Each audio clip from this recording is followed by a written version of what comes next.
Salut à tous et bienvenue. Vous êtes prêts à plonger dans un moment de détente et de sérénité? Je vous invite à vous installer confortablement, à relâcher toutes vos tensions et à laisser votre esprit voyager à travers une histoire douce et apaisante. Ensemble, prenons ce temps pour ralentir, rêver et se reconnecter avec notre imagination. Préparez-vous à une belle évasion. La pluie battait violemment contre les vitres du taxi alors qu'Antoine Lemoine observait le paysage nocturne défiler. La route sinueuse menant à l'hôtel Saint-Roch était presque déserte, à peine éclairée par les rares lampadaires dont la lumière vacillante ajoutait à l'atmosphère oppressante. Il était près de minuit lorsqu'il aperçut enfin l'enseigne de l'hôtel, illuminée par une lumière blafarde. Le bâtiment était majestueux, un ancien manoir du 19e siècle transformé en hôtel de luxe. Ses grandes fenêtres semblaient observer les visiteurs comme des yeux silencieux. Antoine régla le chauffeur et attrapa sa valise avant d'avancer vers les portes d'entrée. En entrant dans le hall, une sensation inexplicable le traversa. L'air était lourd, empreint d'une odeur de cire et de vieil acajou. Derrière le comptoir de réception, une jeune femme était assise, le regard fixé sur un registre poussiéreux. « Bonsoir, bienvenue à l'hôtel Saint-Roch », dit-elle d'une voix douce mais distante. « Vous êtes Monsieur Lemoine ?» Antoine hocha la tête. La réceptionniste lui tendit une clé dorée marquée du numéro 406.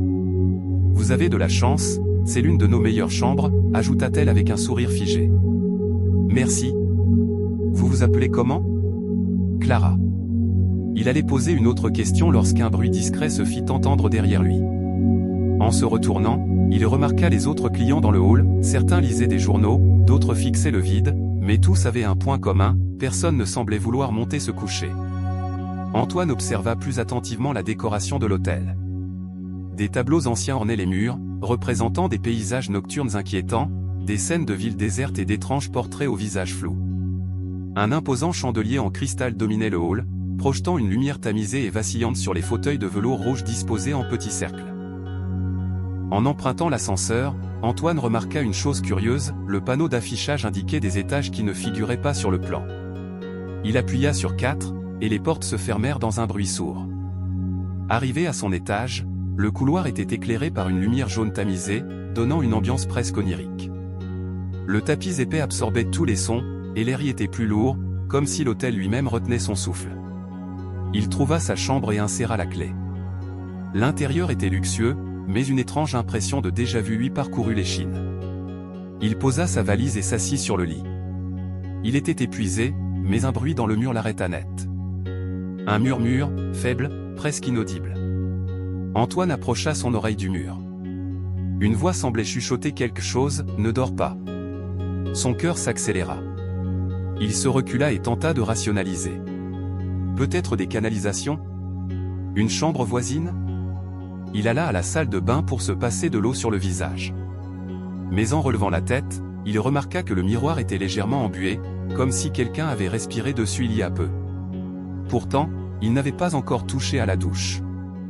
Il posa sa main sur la surface froide du miroir et un frisson le parcourut. Quelque chose clochait ici. Alors qu'il allait enquêter, son téléphone sonna brusquement. Il sursauta. Qui pouvait bien l'appeler à cette heure? Il regarda l'écran. Numéro inconnu. Avec une hésitation, il décrocha. Allô? Un silence. Puis une voix lointaine, murmurante, « Ne dors pas. Surtout pas. » Le sang d'Antoine se glaça. Un courant d'air glacial passa dans la pièce, faisant frémir les rideaux.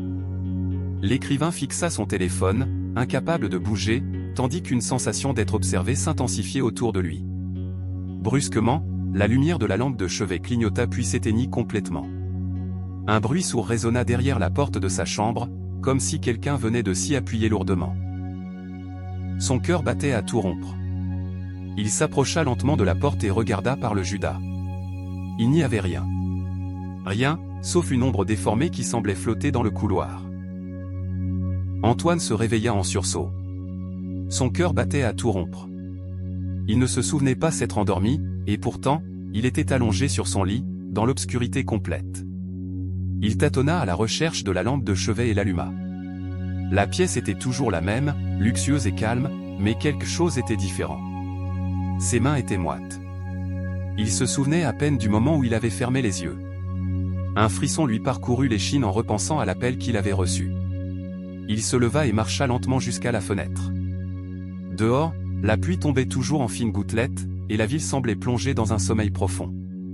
Pourtant, quelque chose clochait. Le hall en contrebas était toujours éclairé, et les clients étaient toujours là. Antoine fronça les sourcils. Il aurait pensé qu'ils seraient allés dormir, mais non. Ils restaient là, figés dans la même posture que la veille, leurs visages cachés par des journaux ou tournés vers l'entrée, immobiles. Il eut un frisson et recula. Un bruit léger attira son attention. Il venait du mur adjacent à son lit. Antoine tendit l'oreille.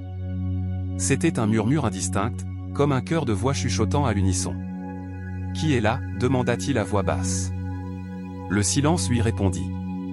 Puis, lentement, les murmures reprirent, s'intensifiant légèrement. Il colla son oreille contre le mur et tenta de discerner des mots, mais tout était trop confus. Le frisson s'intensifia quand il entendit distinctement une phrase se détacher du brouhaha, « Il le regarde ». Antoine recula d'un bond. Son souffle était court. Il secoua la tête et tenta de rationaliser. Peut-être une ventilation défectueuse? Une fuite sonore venant d'une autre chambre? Il ouvrit la porte et jeta un œil dans le couloir. Vide. Pas un bruit, si ce n'était un grincement lointain, comme une porte que l'on refermait lentement. Antoine descendit au rez-de-chaussée, décidé à obtenir des explications. Il s'approcha de la réception, où Clara était toujours en poste, comme si elle n'avait jamais quitté sa place. « Je peux vous aider, monsieur le moine » demanda-t-elle avec un léger sourire. « Pourquoi personne ne dort ici » lança-t-il sans détour. Le sourire de Clara s'effaça légèrement. Elle baissa les yeux sur son registre avant de relever la tête. « Il est préférable de ne pas dormir ici » murmura-t-elle. « Pourquoi » insista Antoine. Elle ouvrit la bouche, hésita, puis se pencha légèrement vers lui. « Ceux qui dorment disparaissent. » Le sang d'Antoine se glaça. Il sentit ses jambes flageoler. « Qu'est-ce que vous voulez dire par là » Clara se redressa, jetant un regard nerveux autour d'elle. « Vous devriez partir tant qu'il est encore temps. » Antoine voulut poser une autre question, mais un bruit sourd résonna dans le hall, comme un objet tombant lourdement au sol. Il se retourna brusquement. Un client venait de s'effondrer, inconscient, son journal froissé à côté de lui. Son visage était figé dans une expression de terreur absolue. Un silence pesant tomba sur l'hôtel. Tous les autres clients, jusqu'ici immobiles, tournèrent lentement la tête vers Antoine. Ils avaient tous le même regard vide, épuisé, mais éveillé. Personne ne dormait ici. Antoine retourna précipitamment dans sa chambre, le cœur battant à tout rompre. La révélation de Clara tournait en boucle dans son esprit, ceux qui dorment, disparaissent. Cela n'avait aucun sens, et pourtant, l'étrange atmosphère de l'hôtel et le comportement des clients le convainquaient qu'elle disait la vérité. Il s'assit sur son lit, essayant de calmer son esprit. Il devait comprendre. Il ouvrit son carnet et nota rapidement les événements des dernières heures. Puis son regard se posa sur la porte du placard. Depuis son arrivée, Antoine avait ressenti une présence étrange dans cette chambre. Il s'approcha lentement du placard et posa la main sur la poignée. Avec un léger grincement, il l'ouvrit. Rien d'inhabituel. Des cintres vides, une vieille odeur de bois. Mais lorsqu'il tapota sur le fond du placard, il entendit un bruit creux. Il recula et regarda autour de lui. Devait-il vraiment tenter d'ouvrir ce qui semblait être un passage secret? Poussé par la curiosité et l'adrénaline, il chercha quelque chose pour forcer la paroi. Après plusieurs tentatives, un panneau de bois céda, révélant une ouverture étroite. Antoine prit une grande inspiration et s'y engouffra. De l'autre côté du mur se trouvait un couloir sombre, étroit, à peine éclairé par une faible lueur bleutée provenant d'une série de portes numérotées. Il avançait lentement, son souffle court, scrutant les numéros. Chambre 713. Celle-ci ne figurait sur aucun plan de l'hôtel. Il posa la main sur la poignée, et à sa grande surprise, la porte s'ouvrit sans résistance. L'intérieur était une réplique exacte de sa propre chambre, sauf qu'elle était dans un état de décrépitude avancée. Les murs étaient fissurés, le lit couvert de poussière, et un carnet identique au sien reposait sur la table de chevet. Il le prit et l'ouvrit. Les pages étaient couvertes d'une écriture tremblante, « Ils sont là. Ils me regardent pendant mon sommeil. Si vous lisez ceci, ne dormez pas. » Une onde de terreur le traversa. Il referma brusquement le carnet et recula. Derrière lui, dans le miroir poussiéreux, une silhouette noire l'observait. Antoine se retourna violemment, mais la pièce était vide. Il referma la porte à la hâte et courut dans le couloir sombre. Derrière lui, il crut entendre des pas.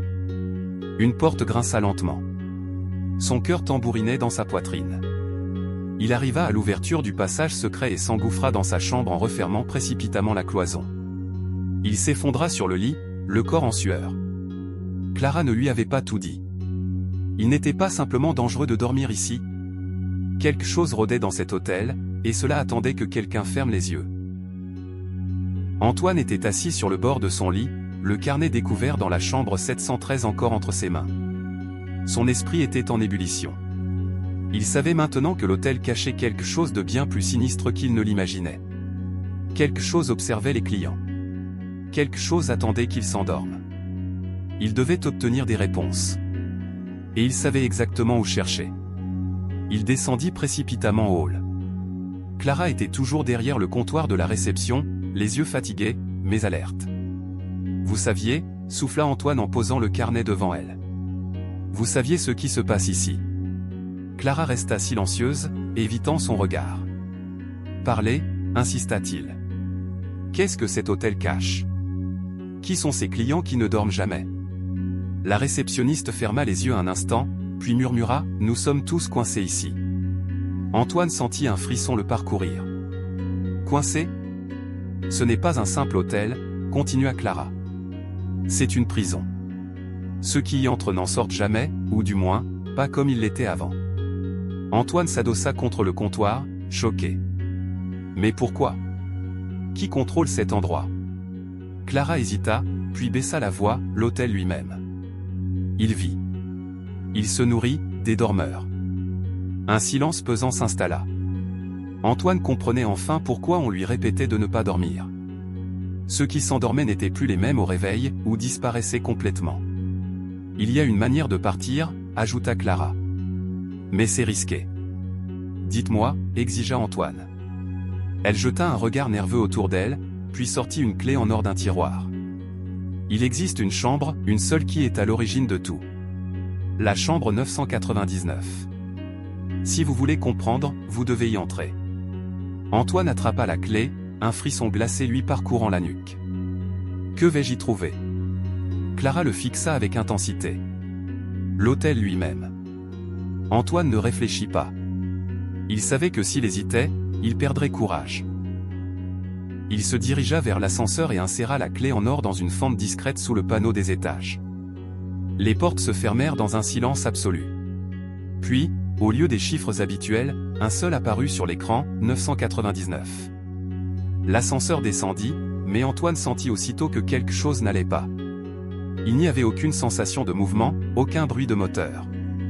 Juste un silence assourdissant. Quand les portes s'ouvrirent, il se retrouva face à un couloir plongé dans l'obscurité totale. La chambre 999 l'attendait, et avec elle, la vérité sur cet hôtel maudit. Les portes de l'ascenseur s'ouvrirent dans un silence assourdissant, révélant un couloir plongé dans une obscurité abyssale.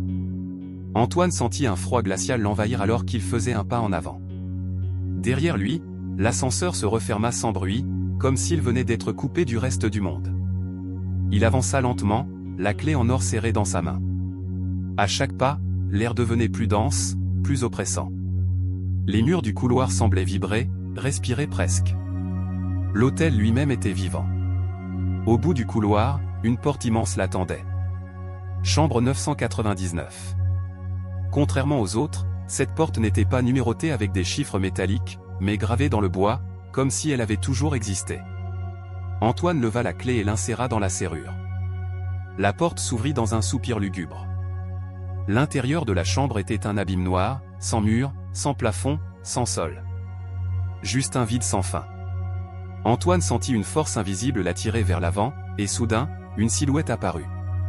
Une figure humanoïde, déformée, sans visage, se tenait devant lui. Elle n'émettait aucun son, mais une voix résonna directement dans son esprit, « Tu es enfin venu. » Antoine sentit son corps se raidir. « Qui êtes-vous ? Qu'est-ce que cet hôtel ?» La silhouette s'avança lentement, et les ténèbres autour d'elle semblèrent se tordre. Nous sommes l'autel. Nous sommes ceux qui veillent. Nous sommes ceux qui attendent. Des centaines de visages émergèrent des ténèbres autour d'Antoine, figés dans une expression de terreur. Il comprit alors, ceux qui s'étaient endormis étaient toujours là, prisonniers d'un cauchemar sans fin. La silhouette tendit une main vers lui. « Rejoins-nous. Dors. » Antoine sentit une fatigue écrasante s'abattre sur lui. Tout son corps le suppliait de fermer les yeux, d'abandonner la lutte. Mais au fond de lui, une voix lui criait de résister. Il serra les poings, rassemblant toute sa volonté. Non. Dans un dernier effort, il arracha la clé en or de sa poche et la lança dans l'abîme. Un hurlement déchirant retentit. Les ténèbres se fissurèrent et l'autel tout entier trembla. Une lumière éclatante jaillit de la chambre 999, forçant Antoine à fermer les yeux. Quand il les rouvrit, il était allongé sur un lit. Sa chambre. L'hôtel Saint-Roch. La lumière du matin filtrait à travers les rideaux. Il regarda autour de lui, son souffle court. Son téléphone vibra sur la table de chevet. Un message, vous avez dormi? Antoine se leva d'un bond. Il ouvrit la porte de sa chambre et sortit dans le couloir. L'hôtel était silencieux. La réception était vide. Il se dirigea vers la sortie, mais en passant devant un miroir, il s'arrêta net. Son reflet était toujours là. Mais derrière lui, dans l'ombre, quelque chose l'observait encore. Merci d'avoir pris le temps de regarder cette vidéo. Si vous avez aimé ce moment de détente, n'oubliez pas de laisser un petit like, de vous abonner à la chaîne pour ne rien manquer, et d'activer la cloche pour être alerté des prochaines histoires. Votre soutien fait toute la différence et m'aide à continuer à partager ces instants avec vous. À très bientôt pour une nouvelle aventure.